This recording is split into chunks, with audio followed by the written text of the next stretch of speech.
जर समजा आम्ही सांगितलं ना या गोष्टी का 5-7 अनुष्ठान करून जर नियम पाळले नाही, आणि इथं काय सांगितलं आरडू सांगतो आम्ही, 5:30 नंतर 8:30च्या आतमध्ये जेवण करायचं नाही, झोपायचं नाही, पती पत्नीने एकत्र यायचं नाही, अभ्यास करायचा नाही. 5:30 ते 8:30च्या दरम्यान ज्यांची इच्छा पूर्ण राहिली त्यात त्यांचा मृत्यू झाला ना, ती अतृप्ती फिरत असतात. तुमच्या घरामध्ये वादविवाद व्हायला कारणीभूती, व्यसन अधीन व्हायला कारणीभूती हे. म्हणून अशा पद्धतीनं ह्या गोष्टीचा नियम पाळा. तुम्ही अनुष्ठान केलं जर 5:30 नंतर 8:30च्या आतमध्ये पूजा पाठ जप तप विधी पूजा हे सगळं करायचं, आणि ह्याच कालावधीमध्ये जर तुम्ही व्यसनाच्या अधीन झाले, संगतीने माणूस बिघडतो, याच कालावधी जर तुम्ही असं जर काही करत असाल तर मग त्या ठिकाणी देव तरी करील काय? हे नियम पाळावं लागेल ना प्रत्येक गोष्टीला नेहमी. म्हणून मात्र तिथं कबा एखादा गुरु महाराज चांगला नाही म्हणून असं घडलं असं काही नाही. गाव एक राहील, पण त्या गावात जाण्याकरता मार्ग अनेक राहतील. देव एकच आहे. तुम्ही कोणत्याही मार्गाने जा. जसा पायी गेलेला माणूस उशिरा पोचल, मोटरसायकल गेलो त्याच्यापेक्षा लवकर पोचल, 4 व्हील गाडी देतात त्याच्यापेक्षाही लवकर पोचल, आणि विमानात गेला तर मग त्याच्यापेक्षाही लवकर पोचल. तशा पद्धतीनं तुम्ही जशी जप सेवा करणार, जशी श्रद्धेनं पूजा पाठ करणार ना, तसं मात्र तो माणूस तिथं त्या पद्धतीनं पोचल. तुमचं चित्त नाही नामे तरी ते व्यर्थ. मा जपताना जर असं केलं तर गण एक मंत्र 2 महिने म्हणले, तुम्ही 2-4 लाख जप करून टाकशा, काय फायदा त्याचा? कमीत कमी मात्र अशा पद्धतीने एकदम स्तब्ध गतीनं, काय कुठं जायचं नाही आपल्याला, एकदम शांत रीतीनं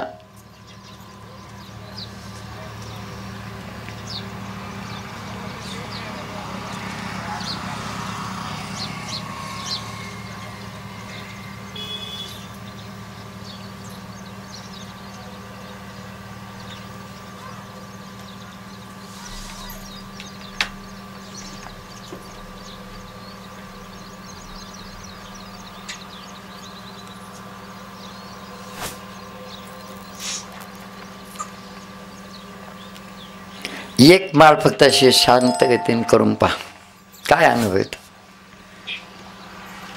तुम्हाला. ती कुठली वेळ ती पटक पटक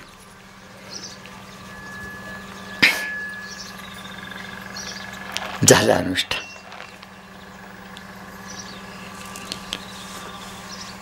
किती पदरात पडू राहिला आपल्याला.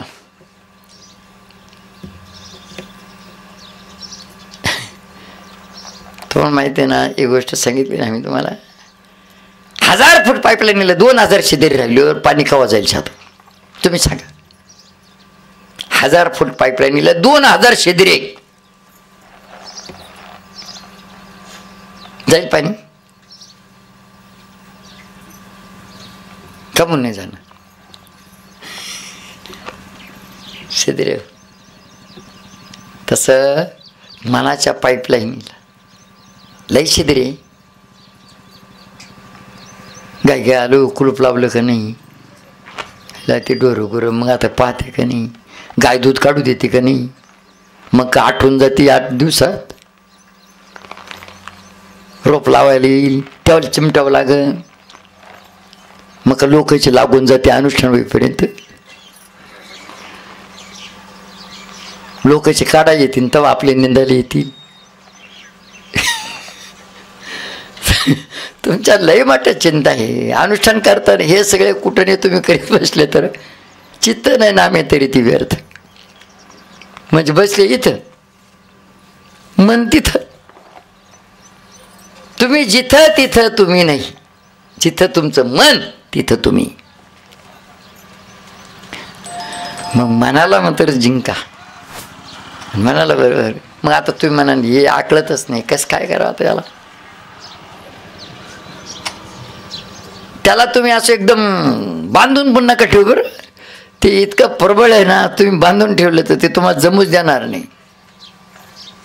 आताही मात्र म्हणत असं ना, ते एक मन म्हणत असं उठ लवकर, एक मन म्हणत जाऊ गपचिप. काही एक तर अनुष्ठानाचे कुठं नाही केलेच गेले.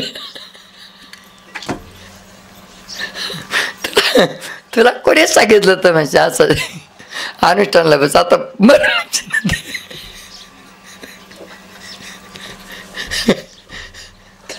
म्हणताना एक म्हणतं झोप, एक म्हणत नाही थांब 5 मिनिटं थांब. सगळा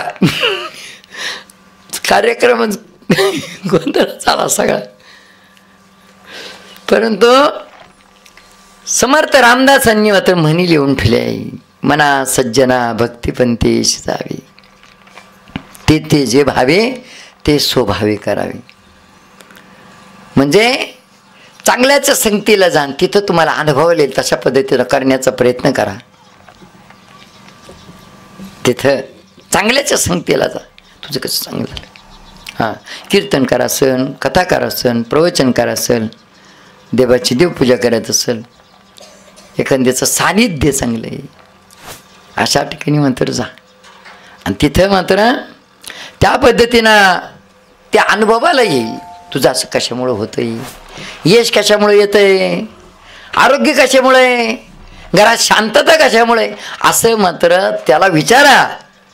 त्याचे आचार विचार पहा आणि ते आचार विचार आपण अवगत करा. याला म्हणते मना सज्जना भक्तिपंथीशी जावे, ते जे भावे ते स्वभावे करावे, म्हणजे स्वतः करावे.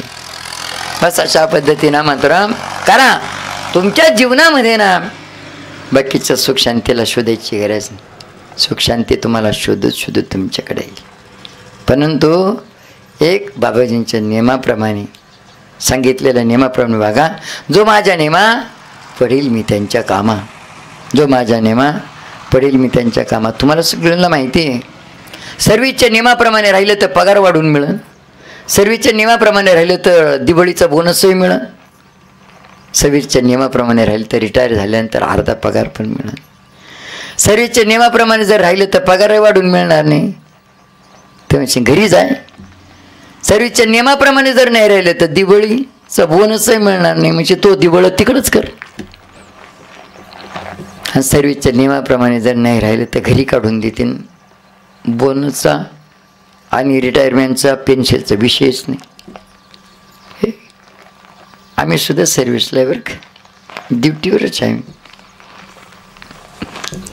आम्ही बिवन ड्युटीवर आहे. आमची ड्युटी बजव नाही आम्ही रिटायर होऊ ना, रिटायर होऊ म्हणजे रिटायरच होऊ. आणि आजही मात्र प्रत्येक बरेच घरामध्ये आम्हाला नैवेद्य दिल्याशिवाय जेवण करत नाही. हाच आमचा पगार आहे. आणि पुढेही मात्र तुम्ही आम्हाला नैवेद्य दिल्याशिवाय जेवण करणार नाही. हा आमचा रिटायरमेंटचा पगार. म्हणून मात्र अशा पद्धतीनं तुमच्या जीवनामध्ये तुम्ही पाहिलं रात्रंदिवस होतं रक्ताचं पाणी करते हो, रात्रंदिवस. पण सांगा बरं, तुमची फक्त अपेक्षा आहे हाताना नाही पण लाथाना कोण दिल बापानी. पण पाहिलं कधी तुम्ही? हो, पितरपाट्यातलं घासासाठी कोणी थांबत नाही. वर्षातून एकदाच, वर्षभर त्याचंच राज्य. आणि पितरपाट्यात एकच दिवस फक्त पितर राहते, त्याला सुद्धा थांबत. म्हणून असं काहीतरी करा, भगवंताचं नामस्मरण, की जेणेकरून मात्र देवाला आपलंसं करा. आपलं तर देव एक करून घ्यावा, त्याने विना जीवा सुख नाही. त्याला आपलंसं करा, की जेणेकरून मात्र तुमच्या जीवनामध्ये ना सगळं तुमचं, ज्याचा परमात्मा परमेश्वर जाता त्याच्या हत्ती आली पुरी सत्ता. वडिलांचं नाव आपल्या नावाच्या पाठीमागं लावलं तर सगळ्या इस्टेटीचा वाली मात्र तो मुलगा राहतो. बरोबर आहे. मग देवाचं नाव जर प्रथम पहिल्यांदा घेतलं तर संत महात्म्यांनी तेच केलं ना हो. संत महात्म्यांनी काय केलं? काही 10 एकर कांदे लावले कुठं. 10 एकर कांद्याचं जाऊ दे मरू द्या. जे मात्र पुऱ्या राष्ट्राचे मात्र प्रधानमंत्री राष्ट्राचे आतापर्यंत किती होऊन गेले पाहिलं. त्यांना कोणी नैवेद्य देतं? त्यांना त्यांचा फोटो तर मात्र एखादा कार्यक्रम राहिला तेव्हाच पुशी देत फोटो. हां, पण संत महात्म्यांनी मात्र भगवंताचं नामस्मरण केलं आणि देवाला आपलंसं केलं. त्यांना किंमत आली. ते ज्या गावात ज्या परिसरात जन्मले त्या परिसराला किंमत आली. आणि त्यांनी कमवून ठेवलेल्या नावाने जगामध्ये त्यांना किंमत आली. काय पद्धतीनं आता आपण तरी काय केलं, आम्हाला आऊत झुपता नाही येत. एक वेळेस आऊत झुपायला सांगितलं, ते जो ते काय ते गळ्याला बांधिते ना, ती आतून टाकावं का बाहेरून टाकावं कळानच ना. म्हणलं आता इथं हाही कार्यक्रम, आता हे म्हणतील शेतकऱ्याचा मुलगा तुला आऊत झुपता येत नाही. आता काय सांगावं याला. म्हणलं भाऊ तू तेवढं आऊत झुप, मी हे करतो. म्हणलं आता सांगायचं काय. त्याला आऊत झुपायला सांगितलं, मग पाहून घेतलं चांगलं की जो तर आतून टाकीते का बाहेरून टाकीते. सगळ्या गोष्टी परमेश्वराने दिल्या बापून एक गोष्ट नाही दिली हो, एक पाणीत पोहायचंच शिकवलं नाही. पाण्यात पोहतच नाही येत आम्हाला. पण सगळे डाव शिकितो बो, पण एक डाव त्याच्याकडे. पहिलं सगळे डाव शिकितो पण एक डाव त्याच्याकडे. सगळं शिकलं पण पाण्यात पोहायचं नाही शिकलो. पाण्यातलं बी वाटतं आम्हाला. त्याचं पायच पडून घेतात शेडाला. गुडघे घेत केलं पाण्यात उड्या मारतो पण कमरेत त्या पाण्यात भिवटत लई. पण असं ह्या पद्धतीनं मात्र करा, ही नियम पाळा. आणि बाबाजींच्या वाक्यावरती विश्वास ठेवा. झालेली सेवा फक्त इथंच पूर्ण विराम देऊ. संध्याकाळच्या टायमाला मात्र शारीरिक स्वास्थ्याबद्दलच्या सगळ्या आजाराबद्दल विधिमार्ग सांगूया. अनुष्ठानार्थी जागेवर दर्शन